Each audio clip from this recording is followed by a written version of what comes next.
Hi, my name is Brandy Becker-Wright, and I'm a social worker at the Alzheimer's Association Michigan chapter. I also play on an over 30 women's soccer team, the Magic, through the Great Lakes Women's Soccer League. For the fourth consecutive year, we will be doing what we love to help put an end to Alzheimer's and all other dementia. Today, more than 6 million Americans live with Alzheimer's disease, and 1 in 3 seniors dies with Alzheimer's or another dementia. Dementia takes more lives than breast cancer and prostate cancer combined. Unfortunately, Alzheimer's is relentless, but so are we. During the longest days of summer, we will be joining others across the world doing what we love to honor those living with Alzheimer's or other dementia, their caregivers, and those lost to the disease. By participating in the longest day, we will be helping to raise funds and awareness to advance the care, support, and research efforts of the Alzheimer's Association. Many of us have been touched by Alzheimer's in some way, and it does not discriminate. All of us are at risk until we find a cure. Watch as some members of the Great Lakes Women's Soccer League share their personal experiences with dementia.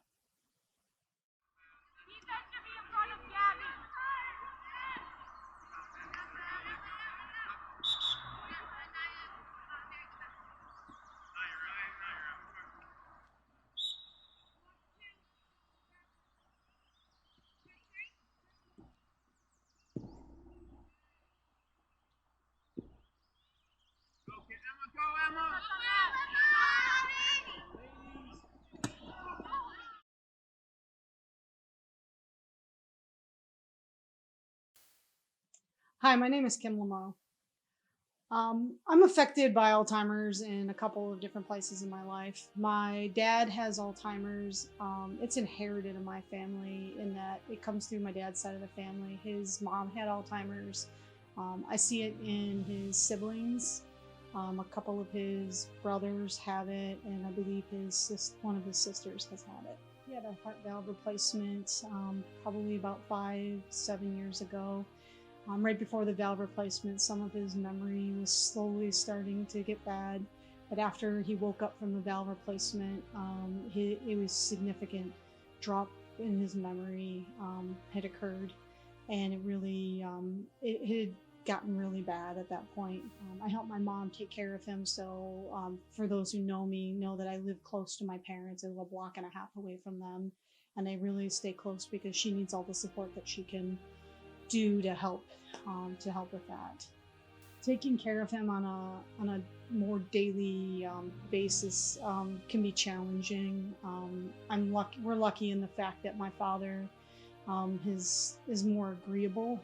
Some people are not agreeable when they have dementia or Alzheimer's. They become more combative. In our case, my dad is a little more agreeable, but he has his moments where he does get combative and he fights us on things, and so you have to really work with him, and you have to try to find ways to calm him down and try to find a way to bring him back to what you need him to do. He doesn't, he's gotten to the point now that, he can't do the basics of remembering to take his pills, remembering he's a type 1 diabetic, so remembering to take his sugar.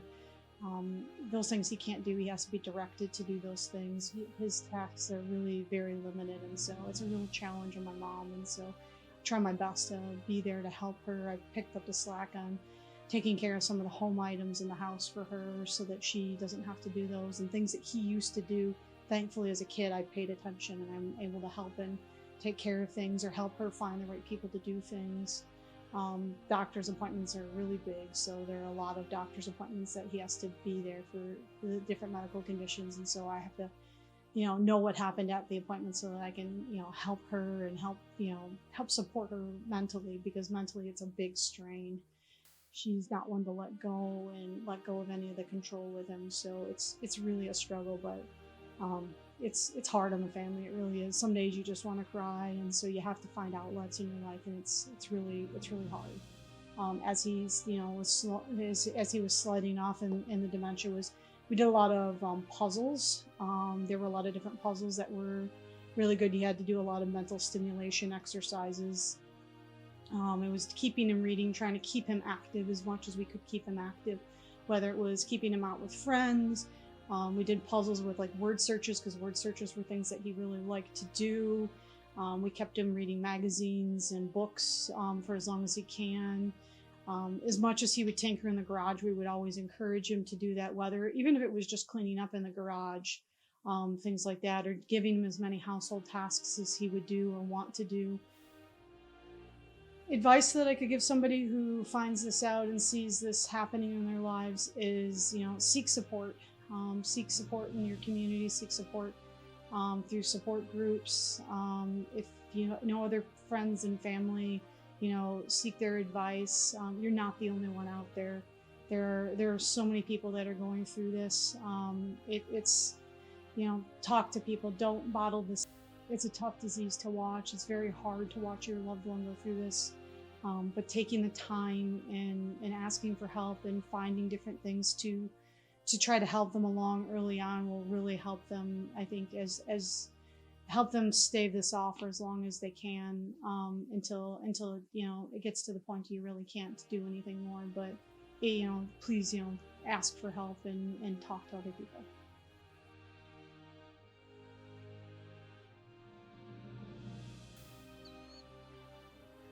My name is Jeannie Barnes. I play for the Over 30 Magic, and this is my story. My mom was diagnosed with Alzheimer's disease, and she lived with the disease for over 10 years, and I was one of her caregivers. I first noticed some changes in my mom way back in 2005, actually, when I got engaged and we were starting to plan my wedding. So she had become forgetful, and some of the planning and organizing, she wasn't quite herself. And so that's when my dad and I encouraged her to go to her general physician and also go see a neurologist. Watching my mom go through the different stages of dementia or Alzheimer's is really quite challenging. She was a super smart individual and woman, very bright. She actually skipped a grade and was a teacher, did the New York Times crossword puzzle every single day. So to see her lose those abilities was really challenging, and also to see what it did to my dad was also really hard. But at the same time, had it not happened, I wouldn't have probably been able to develop the relationship that we had, as she needed me more and more throughout the disease. But definitely an emotional roller coaster.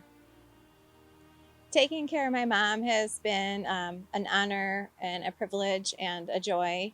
It definitely came with its ups and downs and lots of different emotions. Being somebody that is working full-time and having a spouse and 3 school-aged children while caring for my mom brought out a lot of different feelings of guilt and not feeling like I was spending enough time with quite anybody. But caring for her and bringing my kids into the picture to help care for her really taught us a lot of life lessons and things that we'll never forget. Things that my family and I did to help improve my mom's quality of life, and my dad's too, was something my mom loved. She was super social and really loved to be engaged. And so we found an art program that was for caregivers and people living with Alzheimer's or dementia. And we found a couple. So weekly, my mom and I would go to either the Detroit Institute of Arts or the Birmingham Bloomfield Art Center. And we were with, 8 to 10 other couples, one person with the diagnosis and then the caregiver. And it was amazing because there was no judgment. There was tons of laughter. You could just be who you were and be super social and have a lot of fun. Advice that I would give to other caregivers is, there's quite a bit. Definitely have a sense of humor and try to find laughter in the lots of little things. Things are going to happen. You're going to need to laugh. If not, you're going to probably cry. So that's number one. Also, I think one of the things my mom taught me, unbeknownst to her because of the disease, was to really seize the moment and live in each day.